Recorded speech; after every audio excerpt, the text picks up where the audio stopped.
Hello folks, thank you for stopping by to check out my channel. This is Civil War Reports, and if you are interested in the American Civil War, this channel may be for you. So please show this channel your love. Give me a big, huge thumbs up and hit that subscribe button.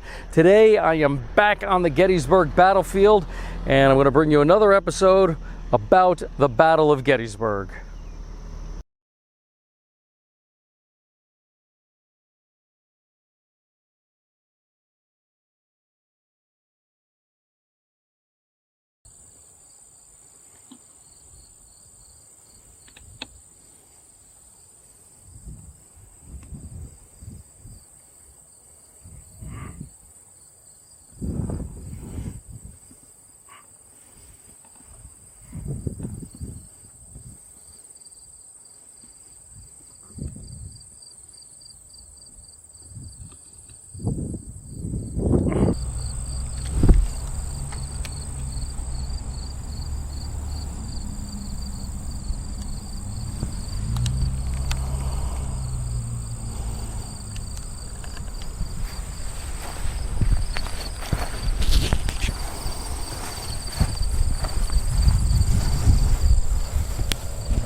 Hello and welcome back to my channel, Civil War Reports. I am your War of the Rebellion reporter, Brian Thomas Kopak. And today, got a bunch of topics to talk about. First, I want to start off, again, on a personal note. I'm filming on September 9th and in the year 2024. And last month, I got my latest round of chemotherapy, hormone treatment for my prostate cancer. The good news is, got only 3 more of those shots to go. May of 2025 is the last shot. You better believe I'm going to celebrate when that happens. And as long as I can get some good blood work for 5 years after that, come May of year 2030, I can scream I'm cancer free. So that's a bit of good news for me. You know, they say that beating cancer, the key is early detection. And I probably would not be standing here today bringing you this channel that I love doing if it wasn't for early detection. You see, in November of 2021, I made a list of about 6 New Year's resolutions that I was going to do in 2022.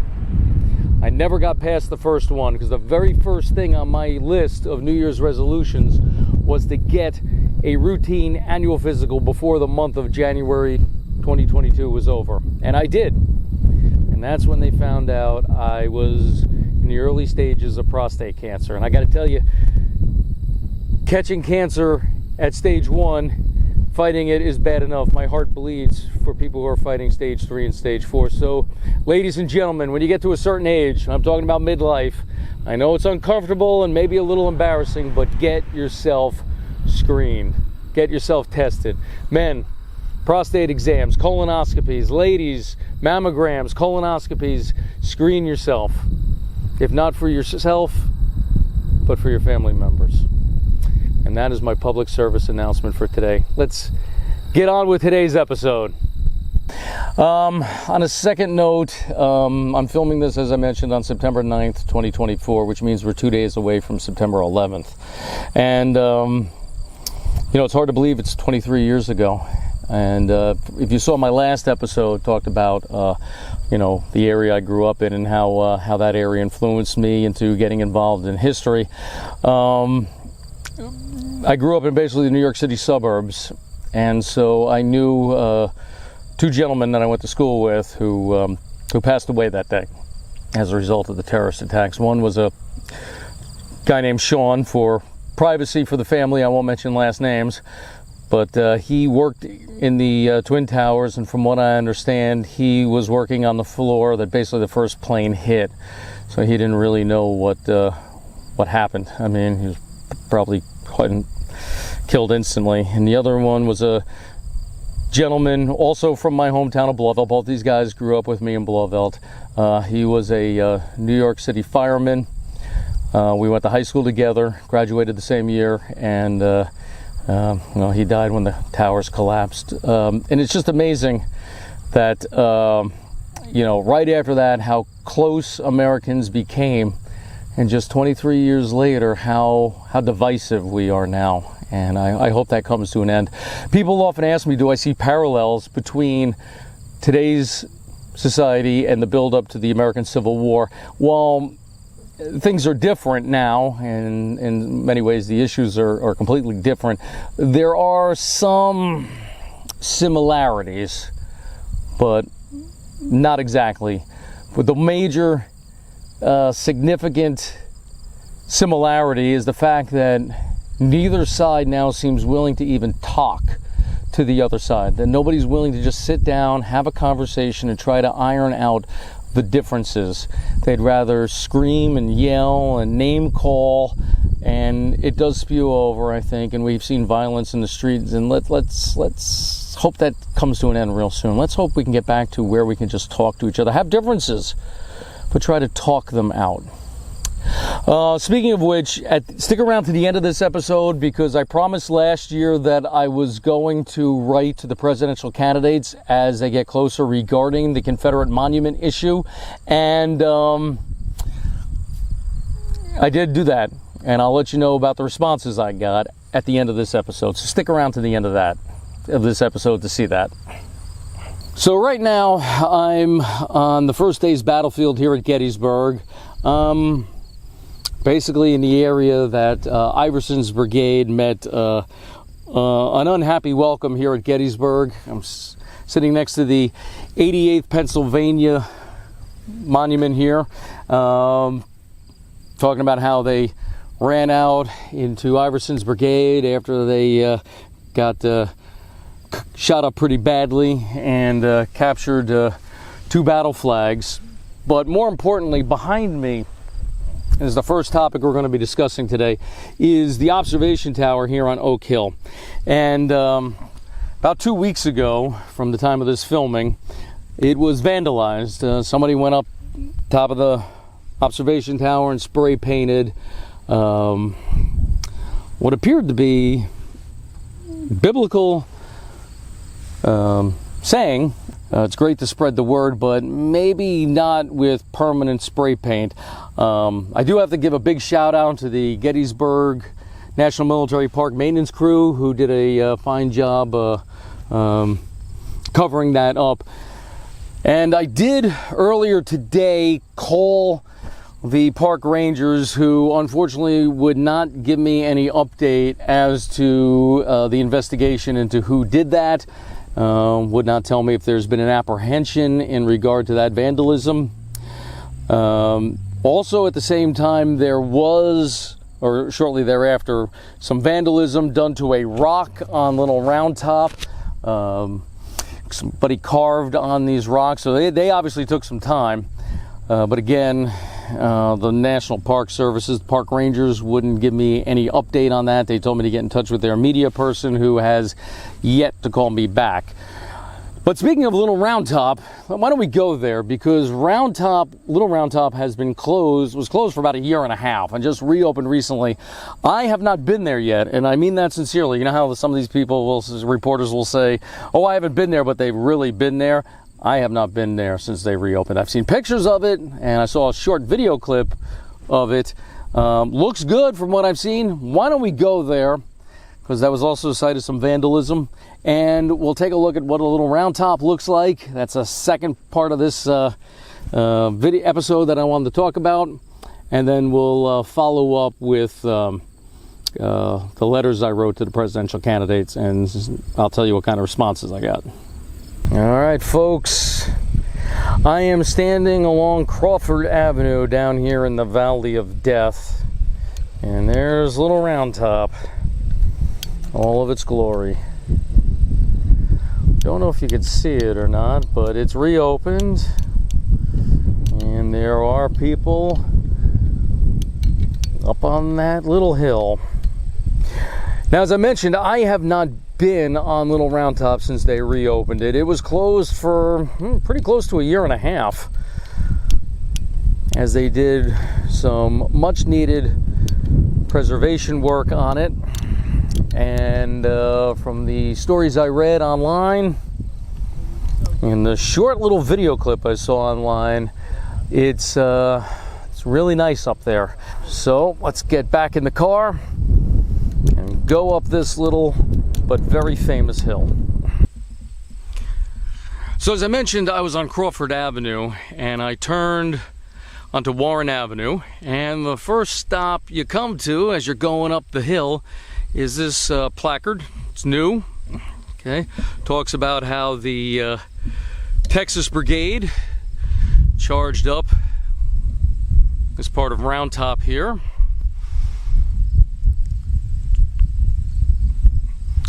So this is a new addition to the little Round Top area, and right next to it there is this walking path. Okay, let's get up to the summit of Little Round Top. All right, I have not even made it up to the summit. I haven't even gotten to where the 20th Maine monument is, and I found something else that's new that I got to check out, share it together. This walking path right here. Let's go check out what this monument is in front of us. Yeah, folks, it's been a while since I've been over here. This is the monument for the right flank of the 83rd Pennsylvania. Okay, some of this area is still a little fenced off, but in front of me here, this is where the area that Vincent's brigade would have been defending.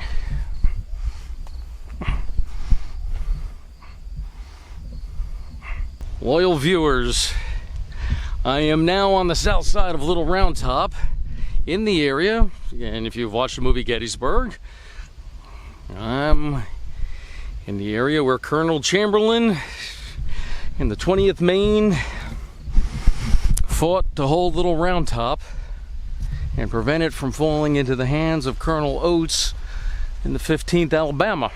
But on the drive over here, I saw another walking path that is brand new. So before we head up this path and really check out Little Round Top, let's go back and check out that other new walking path I just discovered.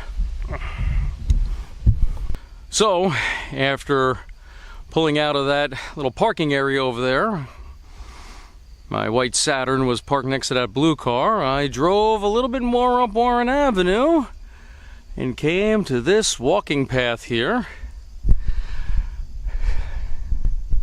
I always like this monument here. Very sad. Very sad. To the 9th Pennsylvania Reserves. This is right before, just to give you an idea where we're at. You can see the end of South Confederate Avenue, and right over there is the start of Sykes Avenue. So coming back around, let's see what's up this path. So walking up the path, the first monument marker stone we come to is that for the 38th Pennsylvania Infantry. Let's continue on the path. The next monument you come to is this left flank marker, also for the 83rd Pennsylvania Infantry. All right, let's continue. I like these walking paths. Gotta tell you, really like it. And of course, then the next is the monument for the 83rd Pennsylvania. On top is their brigade commander, Colonel Strong Vincent, who fell mortally wounded here on Little Round Top on July 2nd, 1863. All right, that path brings us up to some crossroads. Go straight ahead, you go up to that castle-like monument there, which we'll visit shortly. Another path leads you down over to the 20th Maine monument. So let's take the path to the left first and see where that takes us. Well, go to the left and you come to the monument where Colonel Strong Vincent was mortally wounded on July 2nd. He would pass away 5 days later from his wounds on July 7th. Well, if I kept going down this path, it would take me to the front of Little Round Top, but my intentions were to start this at the 20th Maine Monument. So let's go back to that spot and continue our tour of the newly preserved Little Round Top. All right, so here we have Sykes Avenue, and we're going to follow the trail to the 20th Maine Monument, and then we'll really start our tour of Little Round Top from there. Okay, we parked the car, some parking spots here, and this is the area that the 20th Maine defended. This is the end of the Union line. Now, this is new. Well, it's old new. Okay, this is the remake of Chamberlain Avenue. Back in 1897, the United States War Department built this pathway here to help aging veterans get around the park better. And, well, it over the years kind of fell in disrepair, but part of the renovation, part of the preservation, was the recreation of this this sidewalk here. All right, so we are on the southern end of the battlefield, folks. Let's go up this path here and go to the 20th Maine Monument, and I will show you what has changed, if anything. All right, folks, there it is. The monument for the 20th Maine. It is here on the southern end of the battlefield, at the southern end of Little Round Top. The 20th Maine defended Little Round Top from the 15th Alabama. What I can tell you right away, what has changed is, wow, this area really has been cleaned up. This stone wall here did not look like this before the preservation work. This is amazing. This is really, really nice.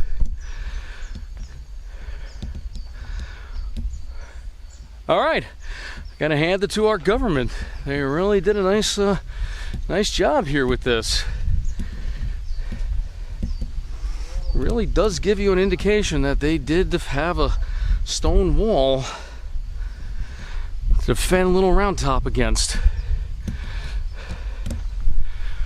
Okay, let's see what else is new. Now that is the right flank marker for the 20th Maine. And then if you turn around, you can see there the left flank marker. Remember, if you watch the movie Gettysburg, and I encourage people to do so if you haven't, the 20th Maine bent itself back like an L. So if I can show you, there's the flank marker for the right flank, runs down. You can see the top of the 20th Maine Monument, and then it bent like an L over to there. Now, what I haven't been able to find, and I know it's out there somewhere in the wilderness there, out in the woods, is the monument for Company B, which was the company that was deployed as skirmishers before the battle started. But that's for a whole nother episode. What is also new in this part of Little Round Top, well, they are growing some trees, and we also have these two new placards here. The gentleman pictured here on this placard, Colonel Joshua Chamberlain, Colonel William C. Oates of the 15th Alabama, Private Theodore Gerrish, G-E-R-R-I-S-H. I wish I was better at pronouncing names. And finally, Major Ellis Spear. And then a placard dedicated to the tenacious 20th Maine. All new additions here on Little Round Top. As I'm walking from the 20th Maine Monument over towards the summit of Little Round Top, I came across this placard. This is also new. Hold to the last. Orders from Colonel Strong Vincent to to Colonel Joshua Chamberlain. Also, one thing else I've noticed, a minor point, but hey, it looks nice, is the curbs here. These were not here prior to the preservation work. So we're heading on over to the summit. And in no order of importance, I'm just going to show you stuff up there. But first, we're going to pass by the Brigade Monument for the 3rd Brigade of the 1st Division of the 5th Corps, Colonel Strong Vincent's Brigade. Okay, let's continue on the path. Oh, looking up ahead here. Okay, they've made some changes to the parking lot area. We'll look at that before we leave. All right, the first monument we come to is the castle-like monument for the 44th New York. And I can see they improved the walkway. This handrail is new. You can go up to at least that level right there. So why don't we go up the 44th monument, take a look. Here's another angle of it with the sun shining on it. All right, let's go on up and take a look at this very popular monument here on Little Round Top, the newly renovated Little Round Top. This part hasn't changed. Okay. Listing the soldiers and the musicians.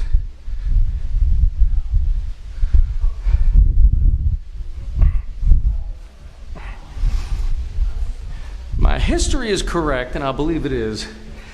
The 44th originally was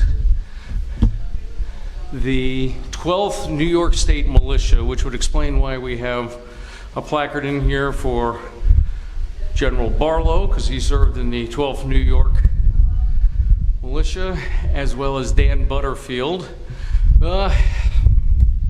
Interesting story about Dan Butterfield. He was the chief of staff here at the Battle of Gettysburg for General Meade. He was a holdover from General Hooker. Butterfield and Hooker got along very well. Butterfield did not like Meade. Meade didn't care for Butterfield. But seeing how Meade became commander of the Army just 2 days before the Battle of Gettysburg, he held on to Butterfield until the emergency was over, and then Butterfield was replaced. Let's take the stairs. Let's head upstairs. I love these windy stairs. It reminds me of the staircase going up to my grandmother's attic when I was a kid. Led up to the 3rd floor of her house. Okay, here we are. The top of the 44th New York Monument. And from up here, I have to say, you got a very nice view of the battlefield. Let's do a little zooming in if we can. There's Devil's Den. There's the Valley of Death.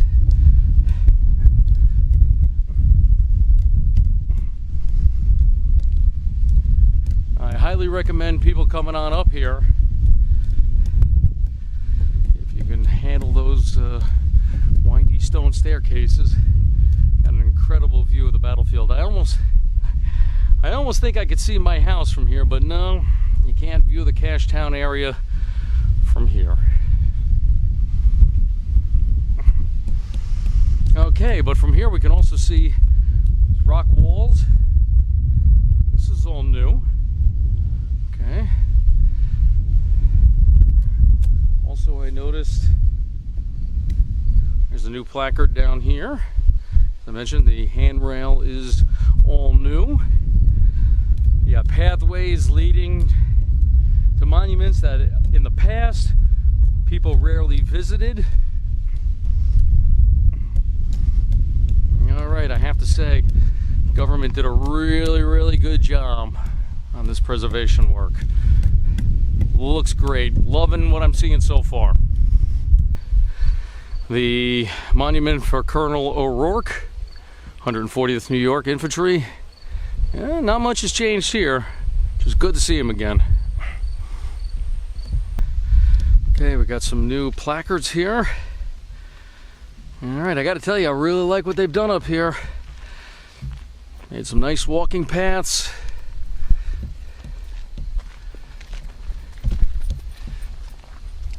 Really makes this area a lot more accessible to all people, especially those with walking difficulties, like yours truly has been having since starting his cancer treatment. Okay, no change here. Hazlitt's Battery.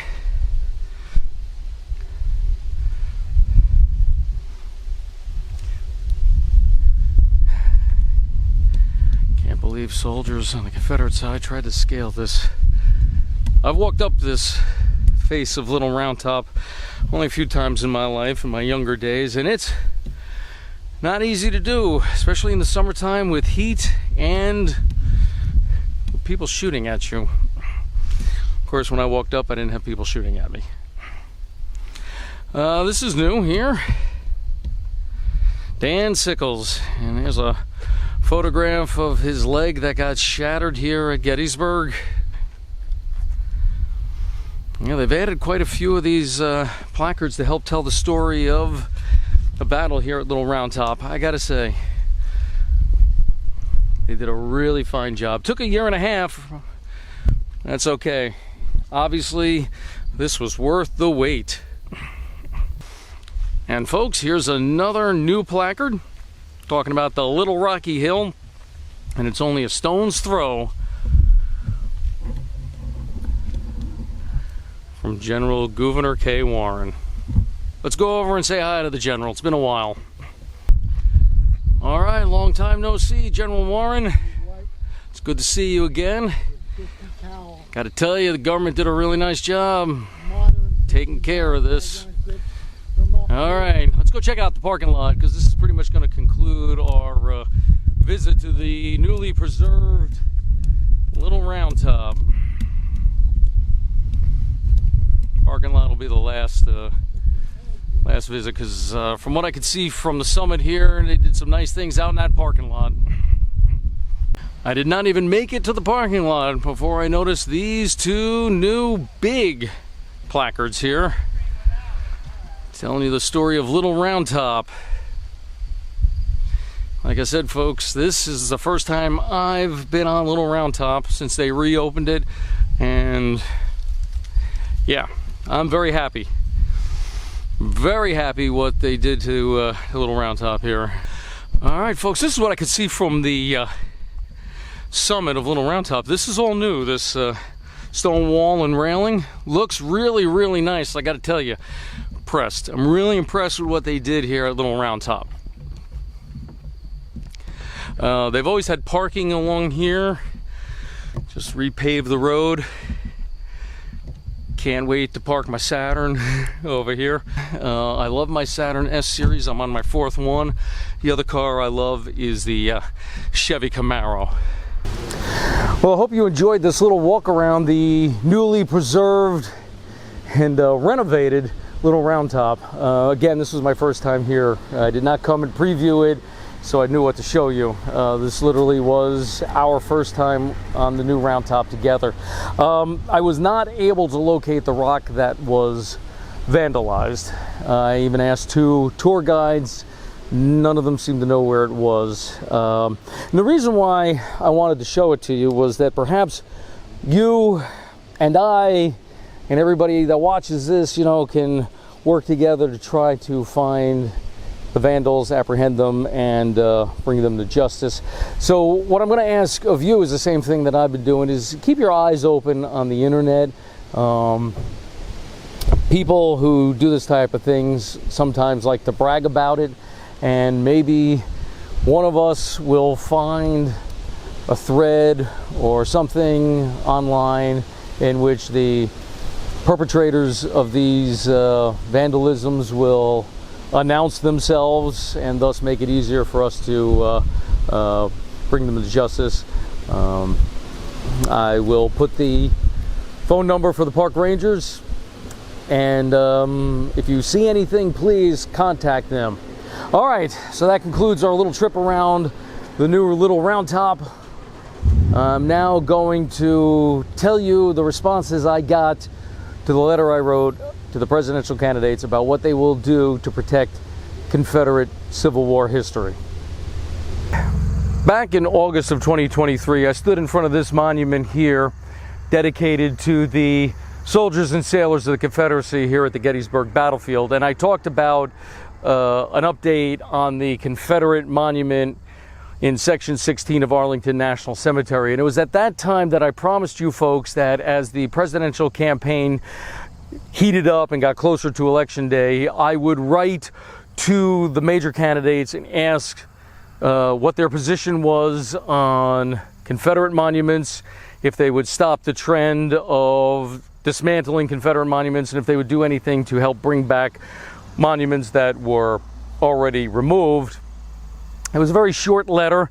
Those were the topics it touched, and I wrote to all three major candidates. I wrote to President Biden, whose headquarters was in D.C., President Trump, whose campaign headquarters was in New York City, and Robert F. Kennedy Jr. I wrote to his campaign, which surprisingly the address I found for his campaign headquarters was in Alabama, which I thought was a little odd considering he's a New Englander, but okay. Sent out the letter, very short, sweet, to the point, to all three candidates, all mailed out on the same day, July 16th, and here we go. Like Geraldo Rivera with Al Capone's vault, I can honestly say none of them wrote back. Yeah. Not one candidate would answer, not one candidate would touch this this issue. So sorry for the buildup to be let down, but it appears none of the candidates bothered to write back. I would have thought at least maybe Biden's people would have passed it on to Kamala Harris, but no, that didn't happen either. So none of the, we'll say for lack of better terms, the four major candidates, Biden, Harris, Trump, and RFK Jr., none of them wrote back. Sorry.